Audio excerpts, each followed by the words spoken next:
সকলকে জানাই শুভ নববর্ষ। কেমন আছেন আপনারা সবাই? আজকে চলে আসলাম আমি আমার নববর্ষের দিন কিভাবে কাটালাম সেই ব্লগ নিয়ে। নববর্ষের দিন সকালবেলায় আমরা পান্তা ইলিশ খাই। পান্তা ইলিশ খাওয়া দাওয়া করে আমরা বের হই দুপুরবেলা চট্টগ্রাম ইউনিভার্সিটির দিকে, কারণ ওখানে বেশ বড় নাকি মেলা হয়, আমার বরের মুখে শোনা। তাই সুন্দর করে সাজুগুজু করে রওনা দিয়ে পড়লাম। আর রিক্সায় ঘুরতে আমার বরাবরই ভালো লাগে, এটা আমার পতিদেব জানে। তাই চলে গেলাম রিক্সা করে চট্টগ্রাম ইউনিভার্সিটির উদ্দেশ্যে। আর আমার বাসা থেকে চট্টগ্রাম ইউনিভার্সিটি মাত্র 15 মিনিটের পথ, তাই আর কি রিক্সা করেই চলে গিয়েছি। আর এখানে এত সুন্দর গাছ দেখতেছিলাম, কিছু ক্লিপ না নিলেই নয়, কিন্তু এত কাঁপতেছিল রিক্সা। তারপর ভিউ এনজয় করতে করতে চলে আসলাম চট্টগ্রাম ভার্সিটির মেইন গেটে, এবং এসে এখানে আর কি কিছু ছবি তুলছিলাম, ভিডিও করছিলাম। প্রতি বছর আমি খুলনা ভার্সিটিতে আমার নববর্ষটা কাটাই, কিন্তু এইবার চট্টগ্রাম ইউনিভার্সিটিতে কাটাচ্ছি। এরপর এখানে বিশাল বড় একটা ব্যানার ছিল ভার্সিটিতে কি কি প্রোগ্রাম, সেগুলো একটা সুন্দর করে লিস্ট করা। এবং আমরা হাঁটতে হাঁটতে ভার্সিটির ভিতরে গেলাম, আর ভিতর থেকেই মেলাটা মূলত শুরু হয়। মানে ভার্সিটি এত বড়, আপনি যত আগাবেন মেলা আর মেলা, মানে আপনি মেলা শেষ করতে পারবেন না। তার থেকেও বড় কথা, আমি সেদিন ভার্সিটি সম্পূর্ণ ঘুরেও শেষ করতে পারিনি, কারণ অনেক বড় ভার্সিটি। এটার জন্য একটা দিন অন্তত আমার হাতে নিতে হইতো। সব ঘুরে ঘুরে তাও দেখার চেষ্টা করছিলাম। আর এখানে এখন পাখা কিনতে দাঁড়িয়ে পড়েছি, এখানে সুন্দর সুন্দর হাত পাখা বিক্রি করছিল। এরপর এখানে বাচ্চাদের খেলনা থেকে বড়দের কসমেটিক্স আইটেম, খাবার দাবারের দোকান। যেহেতু খাবারের দোকান সামনে পড়ে গিয়েছে, তাই আমি আর আমার পতিদেব ভেলপুরি নিয়ে নিলাম 1 প্লেট। এরপর এখানের না ভেলপুরি অনেক মজা, চটপটি ফুচকা অতটা মজা না হলেও এখানের ভেলপুরিটা খুবই মজা। এরপরে এখানে আমরা মেলার ভিতরে ঢুকে পড়ি, কারণ এখানের স্টুডেন্টরা এক একটা স্টল নিয়ে খুব সুন্দর সুন্দর দোকান দিয়েছে।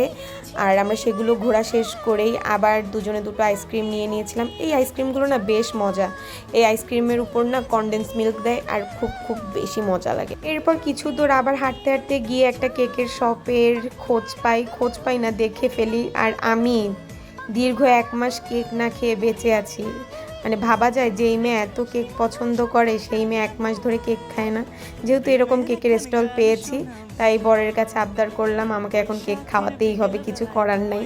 কিন্তু সে আমার আবদার কিন্তু রেখেছে। আর সবথেকে বেশি মিমের হাতের কেক আমি খুব মিস করতেছিলাম। যেহেতু এটা নতুন একটা শপ আমার কাছে, তাই ভাবলাম একটা ছোট কাপ কেক দিয়ে ট্রাই করি। খেয়ে দেখলাম বেশ মজাই লেগেছে। তারপর একটা স্লাইস কেক নিয়ে নিলাম, এবং মনে হচ্ছিল এখানে সব কয়টা কেক আমি একটা একটা ট্রাই করি, কিন্তু পেটে জায়গা রাখতে হবে, এখনো অনেক খাওয়া দাওয়া বাকি। এরপরে আমি এখান থেকে একটা অরেঞ্জ ফ্লেভারের কেক নিয়ে নিলাম। আর কেকটা না বেশ মজা, কিন্তু মিমের হাতের মতো কেক না, বা খুলনার মতো কেক না। মানে খুলনার কেক এর থেকেও অনেক টেস্টি, আমি তাই বলবো। এরপরে চলে গেলাম আরেকটি স্টলে। এখানে আর কি সুন্দর খোপায় পড়া ফুল, বা আপনি হাতে ইউজ করতে পারবেন ফুল, এরকম কিছু ফুল দেখতে পেয়েছিলাম। তারপর আমি ওখান থেকে ফুল কিনে নিলাম, কানের দুল কিনেছিলাম একটা। তার পাশেই ছিল একটা স্টল যেখানে জুস বিক্রি করতেছিল। আসলে এটা আর কি আমি পয়লা বৈশাখের ব্লগ বলবো না খাবারের ব্লগ বলবো বুঝতে পারতেছিলাম না। আর দেখুন এখানে কত মানুষ, মানে আপনি যেদিকে তাকাবেন মানুষ আর মানুষ, ভিড়ের মধ্যে যে হারিয়ে যায়নি, এটাই অনেক।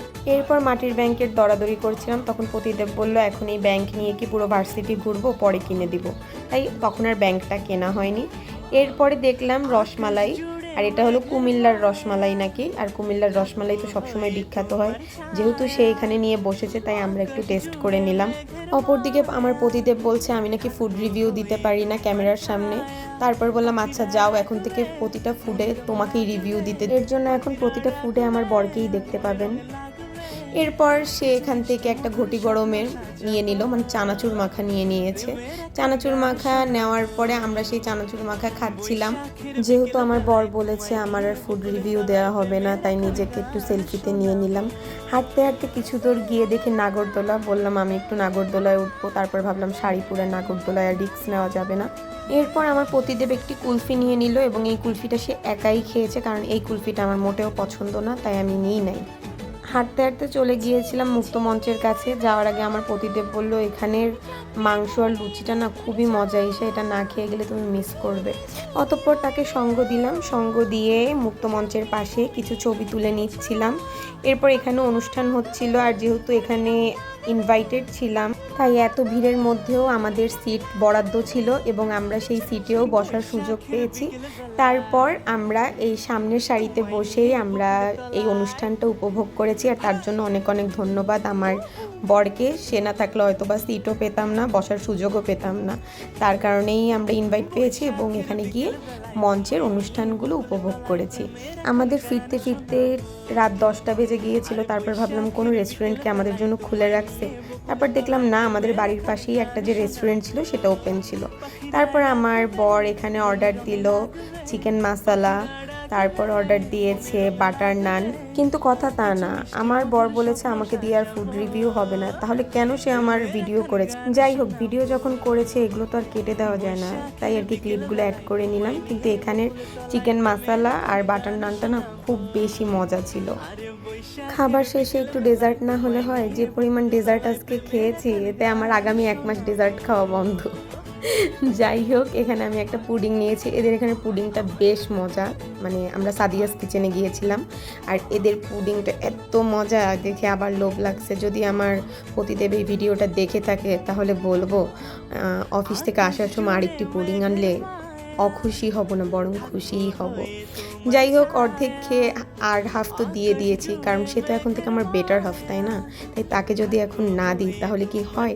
তারপর ছিল একটা লাচ্ছি, এটা আমার বরের পছন্দের লাচ্ছি, কিন্তু সাদিয়াস কিচেনের লাচ্ছিটা আমাদের একটু ভালো লাগে না, ওয়েস্ট অফ মানি, মানে পুরা টাকাই জলে না লাচ্ছিতে। আর এরপর যাই হোক, আমরা এই লাচ্ছি খেয়ে ওকে বললাম দাও আমিও একটু টেস্ট করি। তা খেয়ে দেখলাম আসলেই 0-0-0, মানে মোটেও ভালো না, কিন্তু পুডিংটা বেশ মজা। এই তো এটাই ছিল আমার বৈশাখের ব্লগ। ভালো লাগলে লাইক কমেন্ট করবেন। দেখা হবে নেক্সট ব্লগ নিয়ে। টাটা।